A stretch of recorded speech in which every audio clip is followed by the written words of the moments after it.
Hello বন্ধুরা, নতুন ভিডিওতে আপনাদের সবাইকে স্বাগতম। আজকে এসেছি গ্রামীণ বাংলার সৌন্দর্য উপভোগ করতে। তো চলুন সেই অপরূপ সৌন্দর্য উপভোগ করা যাক। আপনারা দেখতে পাচ্ছেন সবুজ ধান ক্ষেতের বিশাল বিস্তার। ক্ষেতের ধানের গাছগুলো বেশ সবুজ ও সতেজ, যা বর্ষা বা আষাঢ় শ্রাবণের মৌসুমের ইঙ্গিত দেয়।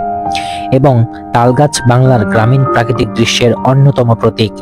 তাল গাছের পাশে আরো কিছু সোজা ও ঝোপঝাড় গাছ রয়েছে, যেগুলো সম্ভবত ছোট ফল গাছও হতে পারে। ক্ষেতের সীমানায় বা চারপাশে একটি মাটির উঁচু বেড়া বা বাঁধ দেখা যাচ্ছে, যা জমি ভাগ বা সুরক্ষার জন্য বানানো হয়েছে। আকাশ পরিষ্কার নীল, তুলার মতো সাদা মেঘ ভেসে যাচ্ছে। এই রকম আকাশ সাধারণত বর্ষার দিনগুলিতে বৃষ্টি থেমে গেলে বা শরতের শুরুর সময় দেখা যায়।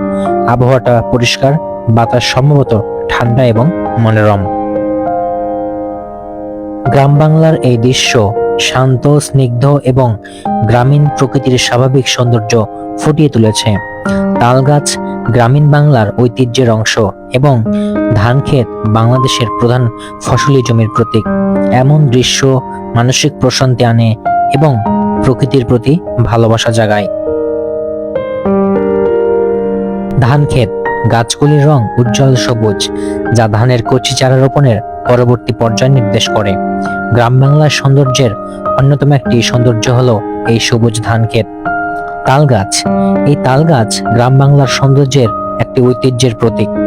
এটি উচ্চতা ও দৃঢ়তার কারণে গ্রামাঞ্চলে প্রাকৃতিক বাতাসের দিক নির্দেশক হিসেবেও কাজ করে। তাল গাছ থেকে তাল ফল, রস, কাঠ ও পাতা সবই স্থানীয় জীবনে অনেক বেশি গুরুত্বপূর্ণ। জমির চারপাশে মাটির বাঁধ দিয়ে জমি ভাগ করা হয়েছে, যা গ্রামীণ কৃষকের প্রচলিত পদ্ধতি। জমি ঘেরা বাঁধ বা প্রাচীর স্থানীয়ভাবে তৈরি খড়, বাঁশ ও কাটা গাছের বেড়া দিয়ে মজবুত করা হয়।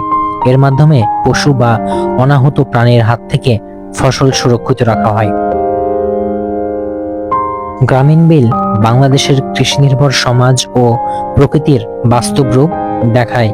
এই গ্রামীণ বিলে ধান ক্ষেত দেশের প্রধান খাদ্যশস্য উৎপাদনের মূল ভিত্তি। তাল গাছ ও আশেপাশের গাছগুলো শুধু সৌন্দর্যই বাড়ায় না, পরিবেশের ভারসাম্য রক্ষা করে। আকাশের নীল রং, ক্ষেতের সবুজ প্রলেপ এবং জমির বাঁধ বাংলাদেশের গ্রামীণ জীবনের এক অনন্য প্রতিচ্ছবি। মূলত বর্ষা শরৎ মৌসুমের একটি ধানক্ষেত অঞ্চল, যেখানে কৃষি, প্রকৃতি ও পরিবেশ একসাথে মিশে আছে।